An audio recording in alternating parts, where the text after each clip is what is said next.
এই হলুদের ডালা সাজানোর জন্য একজন আপু খুব বেশি রিকোয়েস্ট ছিল যেন আমি অল্প উপকরণে একটা পিঠার রেসিপি শেয়ার করি।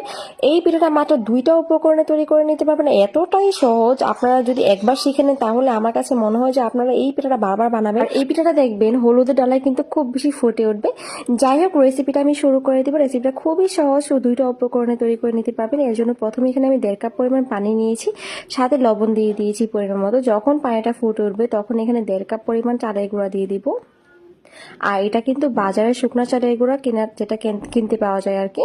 তো এটা দেওয়ার পর আমি নেড়েচেড়ে মিক্স করে নিয়েছি। এখন চুলা হিটে একদম লো হিটে করে আমি ঢাকনা দিয়ে ঢেকে প্রায় 5 মিনিটের জন্য রেখে দিব। এতে করে কিন্তু মানে আটাটা খুব সুন্দর সেদ্ধ হয়ে যাবে। 5 মিনিট পর ঢাকনাটা খুলে নিচ্ছি। এখন যতটুকু পর্যন্ত ঠান্ডা করে নেওয়া যায় আর কি। ঠান্ডা করে নেওয়ার পর আমি এটাকে মথে নিব।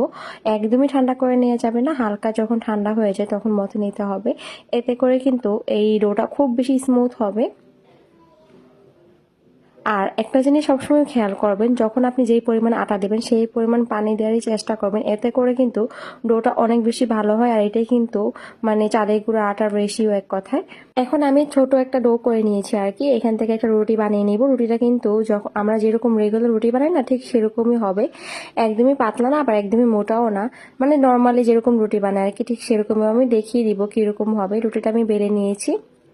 রুটিটা ঠিক এরকম থিকনেস হবে। তো এখন একটা কুকি কাটা দিয়ে আমি ছোট ছোট করে কেটে নিচ্ছি। আপনারা চাইলে কিন্তু আরো ছোট করতে পারেন, বা চাইলে আপনারা যে কোনো মানে একটা কোটার ক্যাপ দিয়েও কিন্তু এরকম করে কেটে নিতে পারেন। তো আমার বাসায় কুকি কাটা ছিল, তাই আমি কুকি কাটা দিয়ে কেটে নিয়েছি। আর পিঠা বানানোর জন্য কিন্তু রুটিটা একটু পাতলা হলেই সব থেকে বেশি ভালো হয়, অনেকটা বেশি মচমচেও হয় আর কি। তো এখানে আমি সবগুলো একসাথে বানিয়ে নিয়েছি আর কি। তারপর আমি একটার উপর একটা এভাবে করে লাগিয়ে দিচ্ছি। একটু ভালোভাবে মানে চেপে লাগিয়ে দিতে হবে, এতে করে কিন্তু এগুলো খুলবে না। চাইলে কিন্তু এখানে আপনার নিচে একটু পানি লাগিয়েও দিতে পারেন, এতে করে কিন্তু আর খুলবে না। তো এভাবে করে লাগিয়ে দিয়ে এরকম ফোল্ড করে নিচ্ছি। এভাবে করে করলে কি হয়, আমি 2টা গোলাপ একসাথে করতে পারছি, এই জন্য কিন্তু অনেকগুলো গোলাপ হয়ে যায়।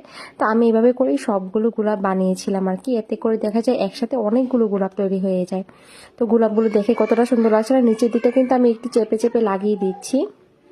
আর উপরে যখন গোলাপটা হয়ে যাবে তখন এভাবে করে হাত দিয়ে একটু ছড়িয়ে দিলেই হয়ে যাবে, এতে করে দেখতে খুব সুন্দর লাগবে। তো গোলাপগুলো কিন্তু খুব সুন্দর লাগছে। আমি এভাবে করে সবগুলো গোলাপ তৈরি করে নিয়েছি।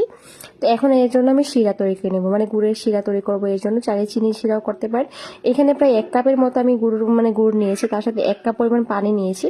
একটা তেজপাতা আর এলাচ আর দারচিনি টুকরো দিয়ে দিয়েছি, এতে করে খুব সুন্দর একটা ফ্লেভার আসে আর কি শিরায়। তো আমি এভাবে করে জ্বালিয়ে নিচ্ছিলাম, প্রায় 4 থেকে 5 মিনিট জ্বালিয়ে নেওয়ার পর আপনি দেখবেন শিরাটা একদম রেডি হয়ে যাবে। আর শিরাটা হয়েছে কিনা এটা বোঝারও কিন্তু উপায় আছে, আমি দেখিয়ে দিব।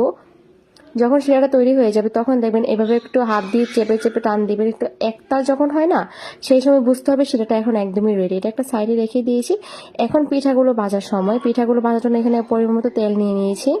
তেলটা হালকা গরম হয়ে যাওয়ার পর এখানে আমি সবগুলো পিঠাই দিয়ে দিয়েছি। এটার একটা কি মানে ভালো কি, আপনি সবগুলো পিঠাই একসাথে দিতে পারেন, মানে অনেকগুলো পিঠা একসাথে আপনি দিতে পারবেন আর কি চাইলে। তো এখানে আমি অনেকগুলো পিঠাই একসাথে দিয়ে দিয়েছি। এখন পিঠাগুলো ভেজে নিচ্ছি। উল্টিয়ে পাল্টে সুন্দর কালার আসা পর্যন্ত কিন্তু ভাজতে হবে। আর পিঠাগুলো যতটা বেশি ভাজবেন কালারটা কিন্তু ততটা বেশি সুন্দর লাগে। তো আমি আমার খুব বেশি কড়াটাও পছন্দ করি না, তাই আমি মিডিয়াম কালারটাই রেখেছি। আপনারা চাইলে কিন্তু একদম কড়া করেও ভাজতে পারেন, কিন্তু এই মিডিয়াম কালারটা কিন্তু দেখতে খুব সুন্দর লাগে। আর এটা যদি হলুদের ডালায় রাখেন না, মানে হলুদ হলুদ কালার থাকে, দেখতে খুব বেশি ভালো লাগে। তো যখন এরকম কালার হয়ে এসেছে আমি সেই পর্যায়ে উঠে নিচ্ছি। এই কালারটাই আমার কাছে মনে হয়েছে বেস্ট। তো মানে যখন আপনি গরম গরম উঠাবেন ডিরেক্ট আপনি সেই শিরার মধ্যেই দিয়ে দিবেন আর কি, গুড়ের শিরায়।